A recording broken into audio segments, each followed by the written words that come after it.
Muna yan. Dito muna tayo. Silipin muna natin yung pagpapakita niya. Nako, Sara, nagpakita na sa kanyang impeachment trial. Pakita natin. Sara Duterte. Yan, no? Nag-press con. Kaso press con ng... Siya may kasalanan. Ano daw? Ma'am, overrule niya. Ma'am, overrule. Ma'am, confirm lang namin sa pagbisita niya kay Senator. Yes. So, my statement is... Oh, may statement siya.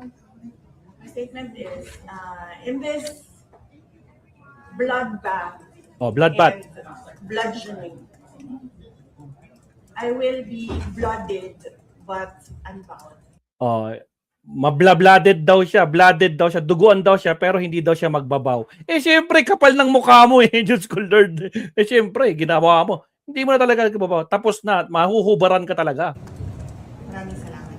Yun lang. Ma'am, kamusta kayo, ma'am? Ma'am, kamusta kayo, ma'am? Yun lang. Alright. Ma'am. Nagpakita rin siya. Ito yung nangyari kanina.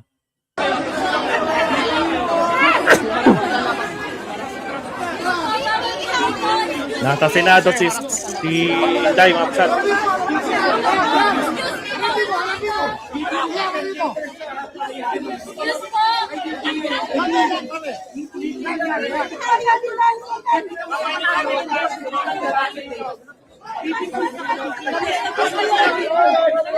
Sa mga bagong pasok, huwag kalimutang mag-like and subscribe mga kabsat. Live na live po tayo mga kabsat ha.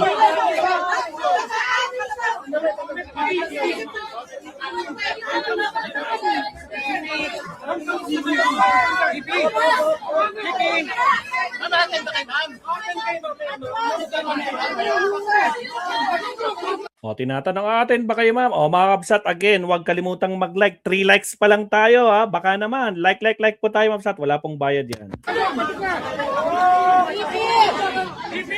Magtutulak-tulakan na. Bibi! O, ayan o. Umatin na siya kanina kabsat, no? Mukhang tingnan natin kung ano mangyayari kung talaga bang kaya niyang humarap sa pagka-bloodbath na sinasabi niya. Ngiti, no, ng presidente ng impyerno, mahabsat, you know, Diyos ko Lord. Diba? My statement... Pare-parehas na to, walang kwenta, mga kakabsat. Oh, ayan na po yung mga updates kanina.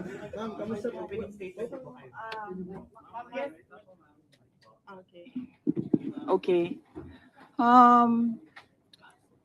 Just 2 sentences, 1 sentence. 1 sentence And lang daw. then no questions. No questions. Yeah, I know. Sadly, no? Sad. Siya ang may kasalanan. Sabi niya no questions daw.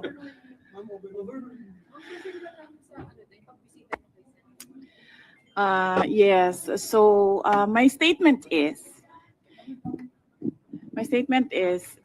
in this bloodbath, Bloodbath daw. bludgeoning, I will be blooded but unbowed. Maraming salamat. Ma'am, kamusta kayo, ma'am? Kabadong-kabado. Kamusta kayo, ma'am? Nakapaw. Oh, so yan yung kanyang statement kanina.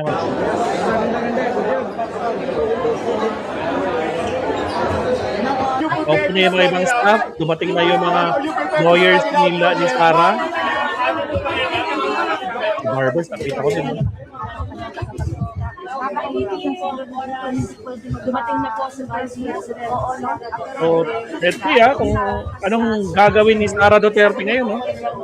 Tingnan natin ang susunod na kabanata. Wala pa po So far, nakaupo na yung mga staff sa harap ng Senate President at ang Senate presiding officer ng Senate Court.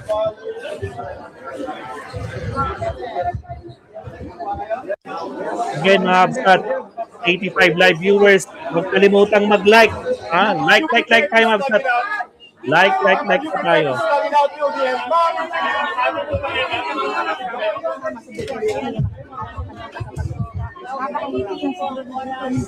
Dumating na po si Vice President. Oo, no? Sa Senado. Sa kanya po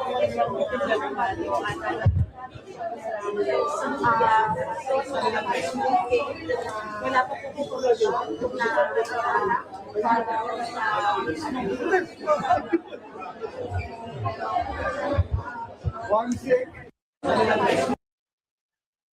Mukha yung mga security lang ngayon, no? Talaga lang, ha? Mga security group ni Sara Duterte itong mga to. Isa sa mga mararaming.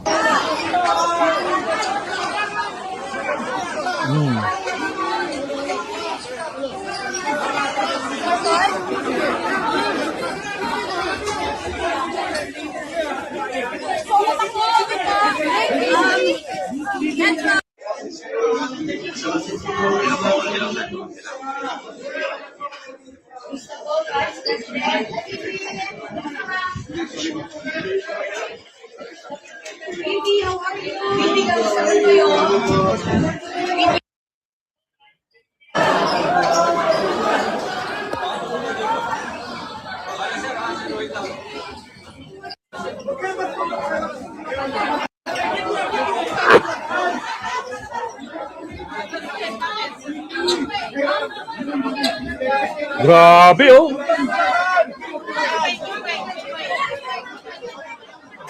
Nakapaw!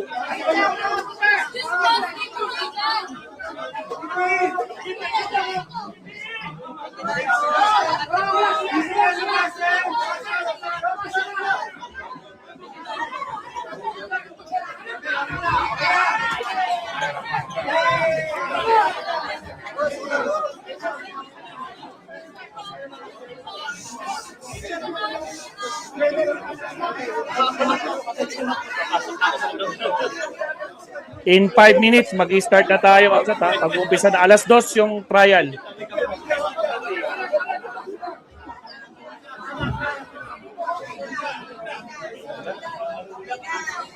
Alright. So yung nakita nyo na yon ay si Vice President Sara Duterte tsaka kanyang mga lawyers. Pumasok siya sa Tanyada Room. Isang holding room din yan na nakalaan para sa depensa dito po sa Senado. So, very tight yung security kasi syempre gusto rin siyang ma-interview ng mga miyembro ng media. Kaya may slight na tulakan dito dahil syempre pinoprotect din siya ng Office of the Sergeant at Arms at iba pang security personnel po dito sa Senado. Of course, narito rin yung sarili niyang security, yung mga naka-white. So, abang-abang lang tayo kung may sasabihin pa sa media at sa publiko si Vice President Sara Duterte.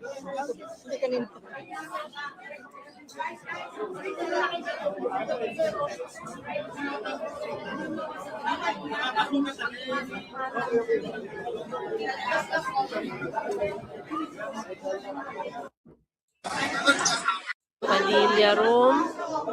Ito naman ay prosecution kasi, so hindi naman siya. No? Kaya lang ito yung Tanyada.